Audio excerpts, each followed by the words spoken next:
안녕하세요. 마일스톤 육아살롱입니다. 오늘의 주제는 깨무는 아이에 대해서 갖고 와봤는데요. 오늘의 사연을 보내주신 분은 시옷지읒 마음님이십니다. 19개월 아기가 다른 친구들보다 키도 크고 힘도 강한 편인데 화가 나거나 그러면 친구도 엄마도 꼬집고 깨물 때가 있어요. 라고 보내주셨어요. 이 시기엔 정말 많이 보이는 행동인데요. 때리고 꼬집고 공격 행동하는 아이 어떻게 해야 될까요? 일단 공격 행동이 나오는 상황하고 아이의 어떤 기질, 성격, 그리고 상황을 판단할 수 있는 능력 이런 것들을 종합적으로 고려해서 굉장히 자세히 파고들어야 정확한 진단이 가능해요. 세상에 똑같은 아이는 한 명도 없는 것처럼 모든 아이한테 잘 적용되는 마법의 솔루션은 없어요. 그리고 아이를 보자마자 해결책이 뿅 나오는 신통방통한 해결책도 없고요. 이런 아이마다 또 가장 최선의 해결책이 다 다를 수 있는 부분이기 때문에 이건 정말 개별적인 접근이 필요해요. 답변을 위해서 좀 제일 흔한 경우를 한번 가정해 보면요.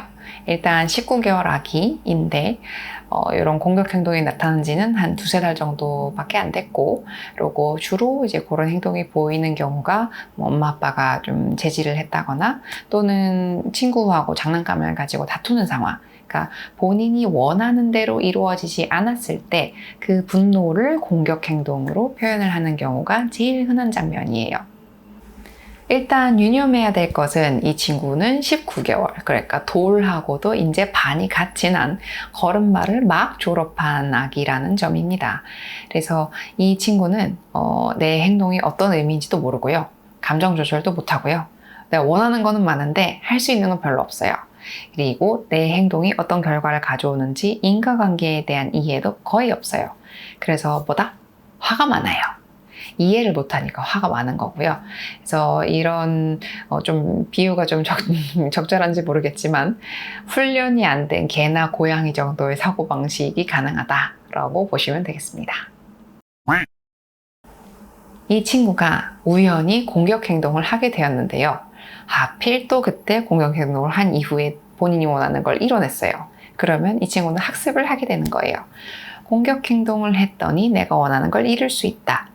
하고 이제 앞으로는 원하는 걸 이루기 위해서 공격 행동을 반복하는 거죠. 그래서 아직은 개월수가 의도적인 공격 행동을 하기에는 이게 오래되지 않았을 시기이기 때문에 제가 늘 말씀드리는 거지만 이제 습관을 고치기는 오늘이 제일 빠르고, 그리고 이 친구도 지금 개입하면 그래도 아주 비교적 수월하게 이 문제 행동을 교정할 수가 있어요. 물론 비교적이라고 말씀드렸어요. 이게 쉽다는 의미는 아니고요. 아주 부모님의 큰 인내심과 끈기가 필요하긴 합니다. 그래서 구체적으로 어떻게 해야 될까요? 일단 이 행동이 일어난 즉시 행동을 하셔야 되고요. 눈높이를 맞추고요. 아이의 눈을 똑바로 쳐다보면서 짧고 단호하게 말씀하시면 돼요. 때리면 안 돼. 이렇게 하시면 됩니다. 이유를 갖다 붙일 수도 있는데요. 근데 19개월은요, 이유를 막 이러저러 붙이는 그런 이유까지 이해할 정도의 언어적인 능력이 안 되는 경우가 많습니다. 그래서 이유를 막 이래저래 붙이고 말이 길어지면 이제 때리면 안 된다는 요지가 산으로 가는 경우가 있기 때문에, 그래서 두 돌 이전에 언어 능력이 그렇게 좋지 못한 아이들한테는 그냥 짧게 말씀하시는 게 더 오히려 효과적일 수 있어요. 두 돌이 지나고 이제 말도 좀 하고 이런 친구들은 엄마가 아프니까 안 되지, 친구가 슬프니까 그렇게 하면 안 돼, 나쁜 행동이야, 이렇게 알려주실 수도 있겠죠.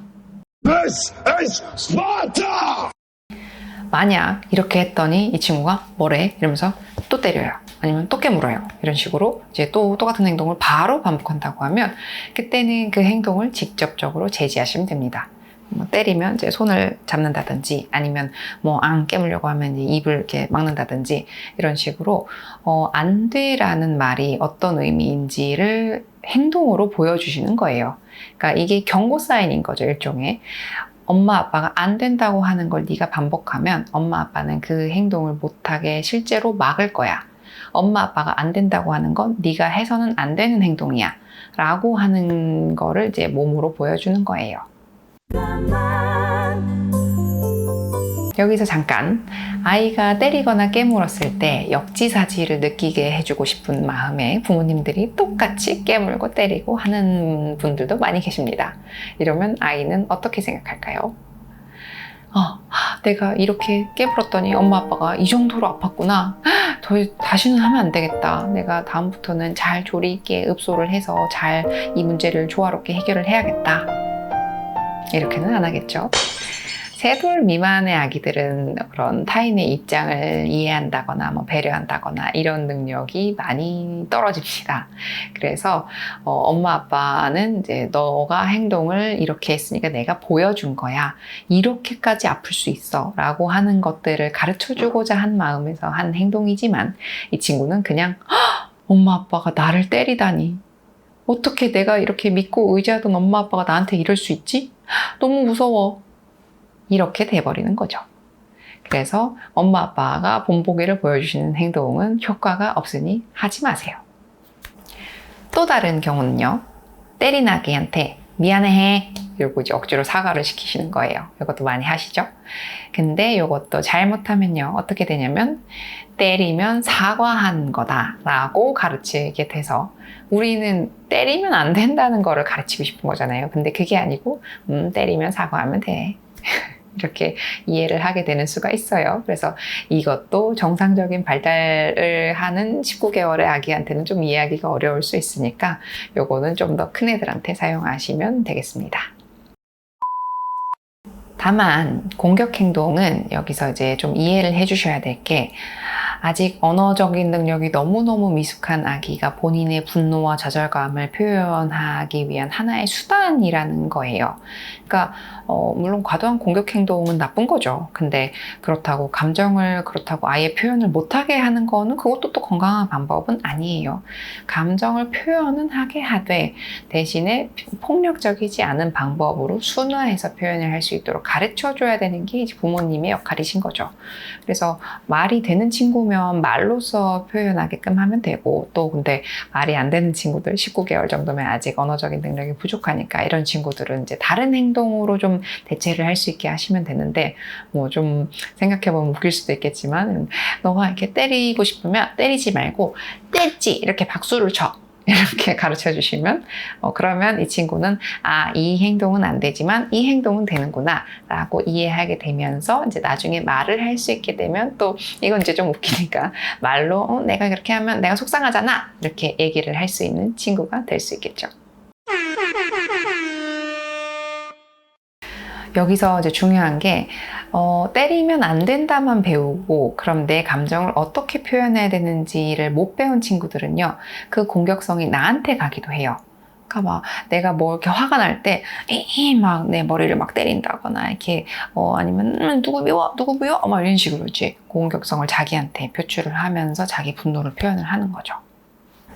육아는 누구나 접근 가능한 영역이죠. 근데 소아과학, 정신과학, 심리학, 교육학 굉장히 다양한 학문들이 교차하는 지점이기도 해요. 소아과학을 이제 제가 대변해서 말씀을 드리자면 공격 행동을 하는 아이에서 사실 제일 먼저 봐야 될 건 정상 발달을 하고 있는지가 될 것 같아요. 아이가 이제 자칫 부모님의 진술에만 의존해서 이제 문제를 해결하려다 보면 그 기저에 깔려있는 아이의 어떤 인지 능력, 상황 판단 능력의 저하라던가 아니면 사회성의 결함, 이런 부분들을 놓칠 수도 있거든요. 그래서 사실은 제일 이제 1차적으로 해야 될 부분이 발달을 정상적으로 하고 있는 친구인지 다른 중요한 문제가 없는지를 보고 그 다음에 어떤 심리, 정서 이제 이런 쪽으로 이제 접근을 하게 되는 게 맞는 순서일 거라고 생각을 해요. 또 이런 질문도 많이 받아요. 36개월 전까지는 훈육하지 말라던데요. 훈육의 의미가 좀 와전이 되면서 이렇게 받아들여진 것 같아요. 근데 훈육을 36개월까지 하자 말라는 의미가 그렇다고 36개월까지 옳고 그름에 대해서 아무것도 가르치지 말라는 뜻은 아니었을 거거든요. 훈육, 그러니까 discipline이라는 것은 teach와 training 이런 가르치는 것의 라틴어에서 파생된 말이에요. 훈육의 목적은 뭐냐면 이 아이의 정상적인 발달 단계에 맞게 아이가 사회를 살아가는데 필요한 능력을 배우고 또 자기 스스로를 위험으로부터 보호하는 그런 능력을 가르쳐 주기 위한 것이고, 그래서 좀 쉽게 말하면 이 친구가 사회 속에서 다른 사람들과 조화롭게 살아가는 법을 가르쳐 주기 위한 거라고 보시면 돼요. 그래서 남을 때리고 꼬집고 이렇게 다치게 할 수 있는 행동은 두 돌 전이라 할지라도 단호하게 안 된다고 알려주셔야 하고, 이렇게 꼭 알려주셔야 되는 것이 남을 다치게 하는 게 첫 번째.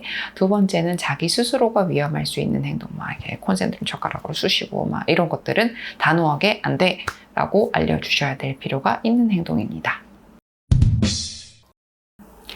홍군형을 내라는 게 아니고요. 엄마 아빠가 처음부터 단호하되 차분하게 이에 대해서 행동 지침을 알려주시는 거고, 아이한테는 감정 표현을 잘 하라고 하면서 엄마가 아빠가 정작 본보기가 안 되면 안 되겠죠. 우리의 기죽을까봐, 우리의 정서에 안 좋을까봐 이런 걱정은 하지 마세요. 정서에 더 안 좋은 건 이 공격 행동이 지속되는 거예요. 또래들이 당연히 안 놀아주겠죠. 계속 때리고 깨무는 친구는. 그러면 또래한테서 소외당하고 단체 생활에 못 끼고 이러면서 충동적이고 공격 행동을 하는 아이들이 우울증도 보통 같이 있는 경우도 굉장히 많아요. 초기에 이걸 잘 대처하지 못하면 이 친구가 점점 공격 행동이 지속되면 지속될수록 그 원인을 안다 해도 이 행동을 못 고치는 경우가 더 가능성이 커지기 때문에, 그래서 정말 심한 경우는 그런 어린이집 유치원에서 퇴소 권유를 받는 경우도 흔하게 보는 경우예요. 이와는 반대로 체벌에 대해서도 이야기를 해보려고 하는데요. 체벌은 이제 요새는 하시는 부모님들이 많이 줄어들긴 했습니다만, 아직도 체벌을 안 하면 우리 아이가 너무 엇나가면 어떡하지? 이렇게 걱정을 하시는 부모님들도 사실 많아요. 근데 체벌을 하지 말라는 게 오냐오냐 하라는 뜻은 아니니까 이 점을 분명히 좀 아셨으면 좋겠고, 미국 소아과학회 가이드라인에서도요, 신체적인 체벌은 오히려 이제 역효과를 일으킬 뿐이지 이게 장기적으로 행동을 바람직하게 만드는데 도움이 되지 않는다라는 점을 분명하게 하고 있어요. 간략하게 설명을 드리자면, 체벌을 더 많이 했던 그룹과 체벌을 좀 적게 했던 쪽, 이 양군을 아주 오랜 기간 동안 걸쳐서 비교 연구를 했을 때 체벌을 더 많이 했던 쪽이 문제 행동이 결국 더 많아졌어요. 왜 그랬을까요? 체벌을 많이 하면 처음에는 아기들이 이제 저항할 능력이 없을 때에는 무서우니까 그 즉각적인 효과가 있어 보일 수 있겠죠. 근데 아이들도 점점 자라고 하면서 머리가 크면서 이제 반항심도 생기고, 그러면 그 반항심에 더 문제 행동을 하고, 그러면 또 체벌이 더 많아지고, 이런 식으로 악순환이 된다는 거예요. 그 다음에 또 두 번째는 뭔가 잘못했을 때 체벌을 한다는 게, 잘못하면 나도 폭력을 써도 된다라고 하는 인식을 줄 수 있어요. 우리가 지금 여태까지 한 얘기가 뭐죠? 분노를 폭력적인 행동으로 표현하지 말라는 거죠. 근데 그걸 가르치면서 또 나는 네가 잘못했을 때 체벌을 해요 라고 하면 이 친구는 혼란스럽겠죠. 아이한테 순화된 방법으로 감정을 표현하게끔 우리가 가르치려고 하는 거니까, 부모 스스로도 좀 더 효과는 그래도 좀 천천히 나타나지만 발전적인 방향으로 아이를 바꿀 수 있게끔 그렇게 폭력적이지 않은 방법으로 가르치는 게 저는 맞다고 생각을 해요. 물론 요새는 좀 일련의 불행한 사건들이 있어서 이제 체벌을 안 하기 때문에 교육이 엉망이 됐다 이렇게 좀 오해가 있기도 합니다만은, 그래도 저는 이제 이거는 정말 통계적으로 체벌이 아이들의 행동을 바람직하게 만드는 데 도움이 안 된다라는 점이 증명됐다는 거를 말씀드리고 싶어요. 자, 오늘은 남을 때리는, 깨무는 아이에 대해 생각해 볼 시간을 한번 가져봤습니다. 제 나름대로 답변을 드리기 위해 좀 가상의 아이를 제가 이제 만들어내서 답을 드렸는데 어떻게 도움이 되셨을까 모르겠어요. 네, 똑같은 해결책에도 아이의 반응은 다 다를 수 있어요. 그래서 일괄된 해결책이 없기 때문에 예를 들면 특정 행동에 반응을 안 보이는 게 어떤 아이한테는 답이 될 수도 있고요. 어떤 아이한테는 답이 아닐 수 있어요. 그래서 아이와의 갈등이 너무 힘드신 부모님은 그냥 너무 끙끙 앓지 마시고 가끔은 이제 좀 객관적으로 봐줄 수 있는 전문가의 도움을 받으시는 게 좀 시행착오를 줄일 수 있는 방법일 수 있으니까 참고하시면 되겠습니다. 그러니 영상 하단에 링크를 제가 사연을 보내주실 수 있도록 이제 적어놨으니까요. 너무 고민이 있으신 분들은 속눈썹 치고 한번 보내봐 주시면 또 제가 이제 성심성의껏 선정해서 답변을 드리도록 하겠습니다. 오늘의 영상이 마음에 드셨다면 구독과 좋아요 부탁드리고요. 다음번에도 또 흔하고 평범한 육아 고민을 가지고 찾아뵙겠습니다. 안녕.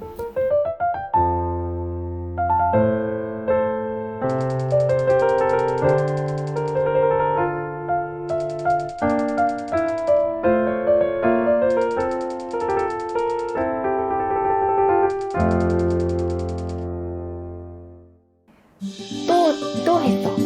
다시 처음부터 해줘.